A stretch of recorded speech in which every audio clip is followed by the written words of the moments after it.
So, we all want to know, as Shipt shoppers, gig workers, self-employed people, and freelancers who use our cars for work purposes, how can we maximize our vehicle deductions?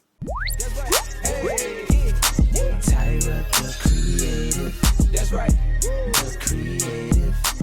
What is up, everybody? It's your girl Tyra, and welcome back to my YouTube channel. If you are new here, welcome. I am so glad to have you. Here on my channel, I create resources for creatives who want to escape fear and share their creativity with the world without compromising their faith, creativity, integrity, and most importantly, without breaking the bank. So as many of you guys know, I was a full-time gig worker pre-COVID, and now I am a full-time freelance content creator and actress. Well, I have always been an actress, but the way that I made my money when I was not on set was by doing gig work here in Los Angeles, California. So in February, I made a video titled Self-Employed Tax Write-Offs for Shipt Shoppers, and in that video, I briefly touched on vehicle expenses and vehicle write-offs. But today, we are diving deeper into that because you guys had so many questions about it. And we all want to know what vehicle expenses we can write off and how we can maximize those deductions to pay less for taxes. So let's get into the video. Hold on, quick disclaimer first. I want you guys to know that I am not a tax professional. I'm just a girl who is self-employed and a freelancer, and I'm educating myself and my audience on the business side of being a freelancer and self-employed person. So please always make sure you are doing your own research and fact-checking everything you hear people say on YouTube, including me. Now, let's get into the video. So as a gig worker, we have probably all used our personal vehicles for some type of work-related reason. As a small business owner or a self-employed person, we will inevitably use our own personal assets for business purposes, which then makes it kind of difficult to separate business and personal. So first, we need to know how we can keep our records clean and accurate. And for that, I use a company called Found, which is a free self-employed business bank account, which is also the sponsor of today's video. But Found is a great way to track your business expenses as a small business with ease. But I will drop more gems on them in a minute. So there are two ways of deducting vehicle expenses. You have the standard mileage method, which is when you use the standard deductions that the IRS has set to deduct your mileage, and then you have the actual expense method, where you add up all of your vehicle expenses and you deduct the percentage used for your business. But what expenses can you actually deduct? So here are all of the eligible car expenses that you can deduct using the actual expense method. You can deduct gas and oil, car payments, car insurance, maintenance expenses like oil changes or new tires, repairs, car depreciation, licenses and registration fees and taxes, vehicle loan interest, rental or lease payments, garage rent, and tolls and parking fees. Y'all, I did not know you can deduct garage rent. Like what? That, especially living in a place like LA, that is huge. So to calculate your deductions, you would tally up all of your expenses for the tax year. Then you would multiply that total by the business use percentage of your car. And to find the business use percentage, you would need to know exactly how much time is spent in your car for business use versus personal use. So Shipt shoppers and other gig workers out there, you will have this part easy because you can just look at your timesheet, your pay stubs, your hours logged, and all of that kind of stuff to get the exact time you spent in your car for business purposes for the month. But if you don't have that luxury, then you will either have to guesstimate or record your miles for a normal month in your work life. And then you will take that number and divide it by the total amount of miles you drove in your car for that month. So let me give you an example. Let's say you put 20,000 miles on your car in the whole year, and 12,000 of those miles were from work trips like Shipt shops, Uber drives, driving to get your headshots taken if you're an actor, getting your car serviced, and other things like that. Your car's business use percentage would be 60%. I got that percentage by dividing the 12,000 business miles by the 20,000 total miles that are on your car. So to find the amount of your deduction, you'd multiply your total vehicle expenses by the business use percentage. So let's just say that you spent $5,000 in car expenses in 2020. Your deduction would be $3,000 because you would multiply 60% by $5,000, which gives you $3,000. Now I will say that the actual expense method is very heavy on the bookkeeping side, so you'll have to make sure that you keep all of your receipts for gas, car payments, insurance, registration fees, car services, expenses and all of that. But I will say that with Found, they make it a whole lot easier.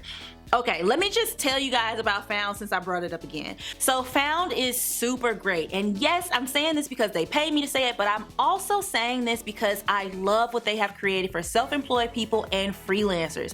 And I would not be working with them if they were not worth it for you guys. I have not come across a business bank account that is more user-friendly than Found. And it's completely free to open an account and use. There are no monthly minimums, no fees. You can connect your other bank accounts, deposit checks, be paid by clients, and basically everything else you can do with a regular bank account. And you can also do all of your bookkeeping right in the app. My personal favorite part is the instantaneous expense record. So one time I was in Walmart and I was like, let me swipe my Found card, and I immediately got a notification saying, hey, categorize this transaction and upload your receipt. That is gold for me because I'm not that good at keeping up with receipts, and I used to use QuickBooks, and QuickBooks is a good option, but you have to wait 2 to 3 days before you can reconcile your transaction, and it's not attached to your debit card. So with Found, all of that stuff is in one spot. And the Found app will also do the same for any incoming money you have. And when you get incoming money, Found will automatically set aside money for your taxes so you don't have to do it yourself, because as self-employed people, we don't have a boss that's taking out our taxes to pay our taxes for us. We have to keep track of all of that on our own.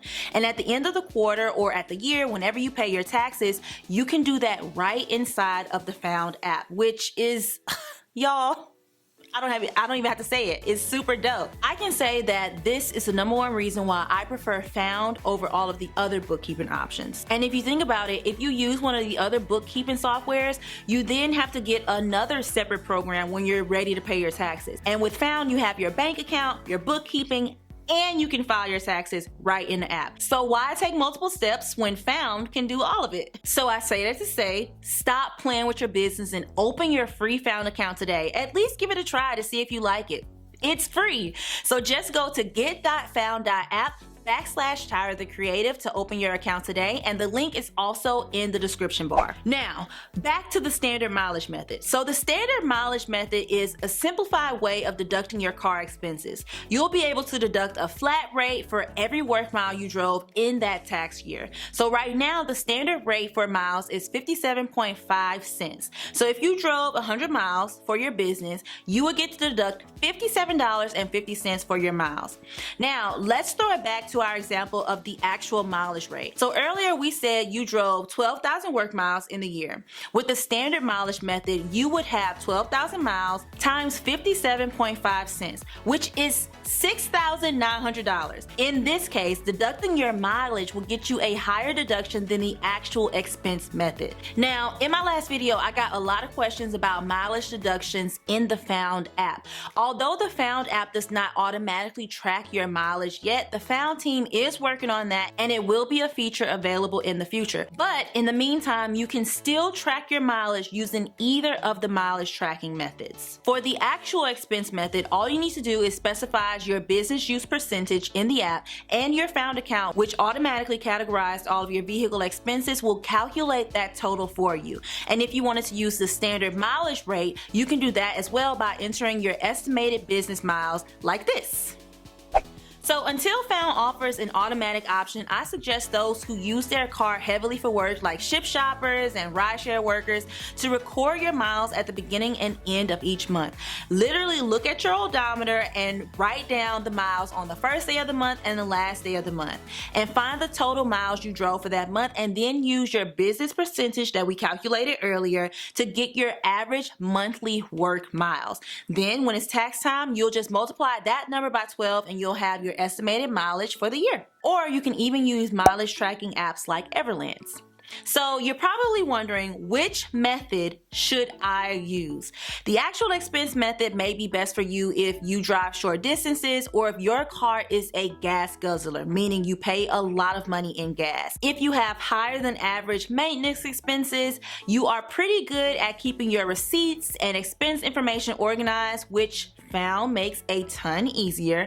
Or if you have a new car that will qualify for a high depreciation deduction. On the other hand, the standard mileage method may be best for you if your car gets great gas mileage, meaning more miles to the gallon so you don't have to fill up as often. You plan to drive over 10,000 miles for work in a given year, because that 57.5 cents can add up, people, as we saw earlier. And it may also be for you if keeping your receipts organized is a struggle. Now, you also have the option of tracking both of these methods and then choosing which one you want to go with at the end of the year to see which one will give you a higher deduction.